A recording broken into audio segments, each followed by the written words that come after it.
Jealousy अगर आपके अंदर है तो आप सक्सेसफुल कैसे होगे? फॉर एग्जाम्पल, आप फैशन डिजाइनिंग कर रहे हो, कोई और है आपके साथ में, वो फैशन डिजाइनिंग कर रही है, आप दोनों ने साथ साथ में काम करना शुरू किया, 2 साल बाद वो पता नहीं कहाँ का कहाँ पहुँच गया या पहुँच गई, आप वहीं के वहीं हो, आप उसमें फेल हो गए, वो सक्सेसफुल हो गया। हम क्या करेंगे? हम उसको देख करके बोलेंगे कि उसके पास में तो ना ये था, उसके पास में तो वो था, वो इस वजह से कर गया, और हम अपने फेलियर को जस्टिफाई करेंगे। जबकि करना क्या है? इसका उल्टा करना है कि वो सक्सेसफुल हुआ है या हुई है तो जरूर उसको कुछ ऐसा पता है, जरूर वो कुछ ऐसा जानता है जो मैं नहीं जानती, जरूर उसने कुछ ना कुछ ऐसा किया है जो मैंने नहीं किया है। तो वो कैसे पता चलेगा कि उसने क्या किया है? बड़े आराम से पता लगेगा। एक्चुअली ऐसा हुआ कि मैं एमटेक कर रही हूँ, मेरी ड्रीम कंपनी थी जिसमें मेरे को जॉब करनी थी, मैं 4 राउंड उसके क्लियर कर रही हूँ, लास्ट राउंड में मैं रह गई और मेरी फ्रेंड का हो गया। और ऐसे में पता है सबसे ज्यादा मजा कब आता है? 2 लोग जाते हैं जॉब इंटरव्यू के लिए, एक साथ में मजे मजे के लिए जा वो कहता है यार मैं अकेला क्या जाऊंगा, जैसे होता है ना लड़कों के साथ में कि अकेला टॉयलेट कहाँ जाऊंगा, चल तू भी साथ में चल ले, साथ में कोई खड़ा हुआ अच्छा लगता है। ऐसे ही हम ले जाते हैं अपने दोस्त को, उसका हो जाता है और हम रह जाते हैं, होता है ऐसी ऐसी चीजें। हाँ, तो अब ऐसे में क्या करें, अपने आप को कैसे समझाएं? इसका एक अलग एंगल भी है ना देखने का, कि हमको ये समझना है कि उसने ऐसा क्या किया जो मैंने नहीं किया। हो सकता है कि उसको उस जॉब की इतनी ज़रूरत नहीं थी, या उसके ऊपर, ये भी कहना गलत होगा, ज़रूरत नहीं थी, हो सकता है उसके ऊपर इंटरव्यू का इतना ज़्यादा लोड नहीं था, वो मज़े मज़े में गए और मज़े मज़े में बाहर आ गए। लेकिन आप बहुत ज़्यादा सोच करके जा रहे थे, बहुत ज़्यादा प्रिपेयर होकर के जा रहे थे कि मुझे तो इस इंटरव्यू को क्रैक करना है समझ गए ना? It is just like dancing, life is just like dancing. जैसे बहुत ज्यादा आप सोच सोच करके डांस करोगे तो कैसा होगा वो dance? But if you are dancing like anything, हाँ उसके लिए आपको डांस आना चाहिए, वहां पे सीखना भी जरूरी है, नहीं तो गणपति डांस हो जाएगा इधर उधर हाथ पैर मार रहे होगे। आप समझ गए ना? एजुकेशन की अपनी एक लिमिट है, क्वालिफिकेशन की अपनी एक लिमिट है, डिग्री तो दोनों के हाथ में आ गई, लेकिन अगर उस डिग्री के बाद में आप बहुत सोच सोच करके इंटरव्यू दोगे तो आपके फेल होने के चांसेस बढ़ जाएंगे, क्योंकि अंदर से नॉलेज तो आप दोनों की सेम है। अब सिर्फ फर्क ये है कि कौन ज्यादा कंफर्टेबल है, कौन वहां पर ज्यादा कॉन्फिडेंट है। 4 राउंड क्लियर करने के बाद ऐसा हुआ। I understand your feelings. बहुत बार हम उसको किस्मत से जोड़ के भी देखते हैं। हम किस्मत से जोड़ देते हैं, वही मैं आपको बताना चाह रहा हूं। हम क्या करते हैं, हम बार बार अपने फेलियर के एक्सक्यूजेस देते हैं कि मेरा ना इंटरव्यू में इसलिए क्लियर नहीं हुआ क्योंकि ना whatever there could be millions of reasons. लेकिन जब भी आप ऐसा कुछ कर रहे हो, इस बात को समझ लेना, आप अपने आप को नीचे गिरा रहे हो, ऊपर नहीं उठ रहे हो। इमीडिएटली एक्सेप्ट करो कि मैं फेल हो रही हूं, इस वजह से हो रही हूं। फॉर एग्जांपल, जब मैंने फोटोग्राफी शुरू करी तो लोग आकर के मेरा मजाक उड़ाते थे कि कौन है बेवकूफ सा फोटोग्राफर, और मेरे शूट को उठा करके लोग ऐसे फेंक देते थे। जब एजेंसीज में लेकर के आते थे ना, ऐसे ये किस बेवकूफ फोटोग्राफर से घर आके लाए हो। और फिर वो बंदे मेरे पास आते थे जो मॉडल्स थे, वो बोलते थे कि ये क्या किया है आपने, हाँ ये क्यों मजाक किया आपने हमारे साथ में, समझ रहे हो? तो मेरे पास में 2 ऑप्शंस थे। एक तो ये कि मैं वहां पर बैठ करके अपने आप को जस्टिफाई करूं कि नहीं नहीं नहीं नहीं, वो जिन्होंने फेंका है ना उनको पता नहीं है, वो बेवकूफ है। ऐसे ही हम करते हैं। वो बंदे इंडस्ट्री में 20 साल से बैठे हैं, मैं 2 साल से हूं, लेकिन वो बेवकूफ है, मैं समझदार हूं, उसको कुछ नहीं पता, मुझे सब कुछ पता है। एक ये तरीका था, लेकिन मैंने कभी भी ऐसा नहीं किया। मैंने बैठ करके उनसे समझा, मैंने कहा ऐसा क्यों बोल रहे हो, क्या बोला, और भी उन्होंने कुछ बताया होगा। तो फिर वो बताते थे कि ये ना लाइटिंग सही नहीं है, ये ना कपड़े ठीक नहीं है, स्टाइलिंग ठीक नहीं है। और आज जेन्युइनली मैं देखता हूं तो मुझे हंसी आती है अपनी फोटोग्राफी में, इतनी घटिया थी इतनी बेकार थी। लेकिन हुआ क्या, क्योंकि मेरा लर्निंग एटीट्यूड था, तो मैं सीख करके उसको बेटर करता चला गया। तो कुछ महीनों के अंदर अंदर मैं उस लेवल पे पहुंच गया जहां पर लोगों को पहुंचने में 20 साल लगते हैं।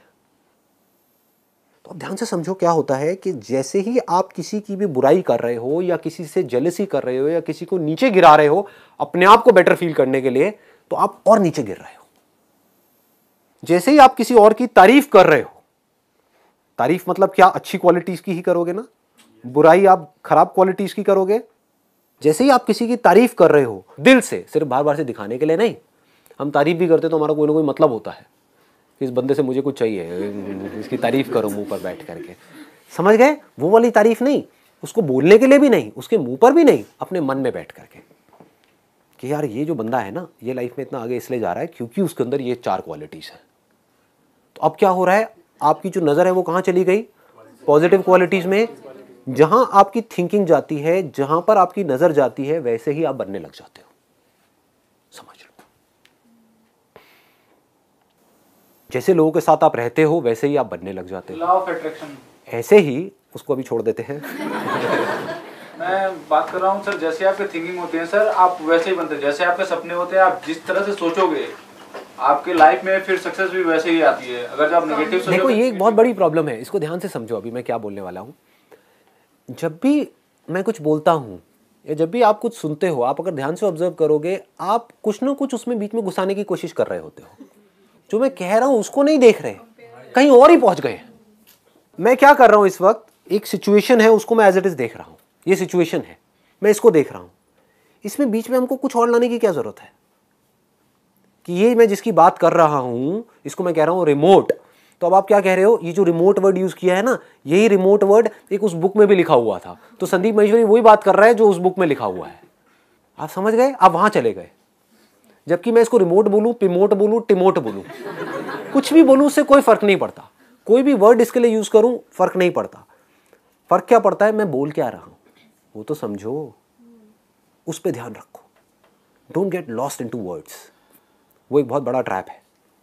आप वर्ड्स में खो जाओगे, आपको लगने लग जाएगा मेरे को कुछ समझ आ गया है, और एक्चुअल में कुछ भी समझ नहीं आएगा। अगर आप मेरे सेशंस देख रहे हो और आपकी लाइफ में चेंज नहीं आ रहा, तो यही प्रॉब्लम है आपकी जो मैं बता रहा हूं। अगर आ रहा है तो इसका मतलब ये प्रॉब्लम नहीं है कि आप मेरे वर्ड्स को तो पकड़ रहे हो, जो वर्ड जिस तरफ इशारा कर रहे हैं वो नहीं देख रहे हो। मैं बात कर रहा हूं चांद की, कि वो देखो चांद है वहां पर, वो देखो चांद है, वो देखो चांद है। आप मेरी उंगली को पकड़ के बैठे हो, आप वर्ड को पकड़ के बैठे हो। कि संदीप महेश्वरी जिस तरीके से उंगली कर रहा है ना, उसमें एक अलग ही स्टाइल है। जो बंदा उंगली करता है कहता है चांद है, वाह क्या स्टाइल है। मतलब आपका ध्यान मेरी उंगली की तरफ है। आप समझ गए, चांद की तरफ नहीं है। मैं क्या कह रहा हूँ, चांद को देखो, जिस चांद को देख करके मैं आपसे बात कर रहा हूँ।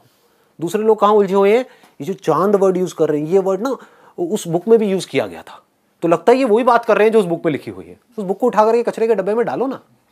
Why do you need that book to understand जिसकी मैं बात कर रहा हूँ। अगर उस चांद को आपने देख लिया जिस चांद की मैं बात कर रहा हूँ, तो आप भी वैसे ही फील करोगे जैसा मैं फील कर रहा हूँ। सर लेकिन ये परमानेंट नहीं रहता ना, मतलब आज रहा कल रहा। हाँ, ये एक आदत है। अगर ये आदत बन गई तो ये हमेशा के लिए रहेगा। मतलब होता क्या है कि हमारी जो आदत है वो है वर्ड्स में उलझे रहने की। ध्यान से अपने माइंड को समझना। अगर मैं अभी कुछ देर के लिए यहाँ पे साइलेंस मेंटेन करूंगा तो आपको पता लगेगा माइंड में आप कुछ ना कुछ बोलते रहते हो। वो सब क्या है, वर्ड्स ही तो है ना। वर्ड्स का रियलिटी से क्या कनेक्शन है। वर्ड्स को सिर्फ हमको यूज करना है रियलिटी में कुछ करने के लिए। कि अगर मुझे पानी पीना है तो बोलने से कुछ नहीं होगा कि पानी पीना है, पानी पीना है, पानी पीना है। पानी पीना पड़ेगा बॉटल खोल करके। सिर्फ ये समझो कि मैं बोल क्या रहा हूं, मैं इशारा किस तरफ कर रहा हूं। कि जब भी आप किसी और की बुराई देखते हो तो आप खुद बुरे बन रहे हो। हम वही देखते हैं जो हम हैं। ये बात पकड़ में आ रही है? हाँ, अंदर से किसी के अंदर बहुत सारी कमियां होंगी तो उसको दूसरे के अंदर सिर्फ कमियां ही नजर आएगी।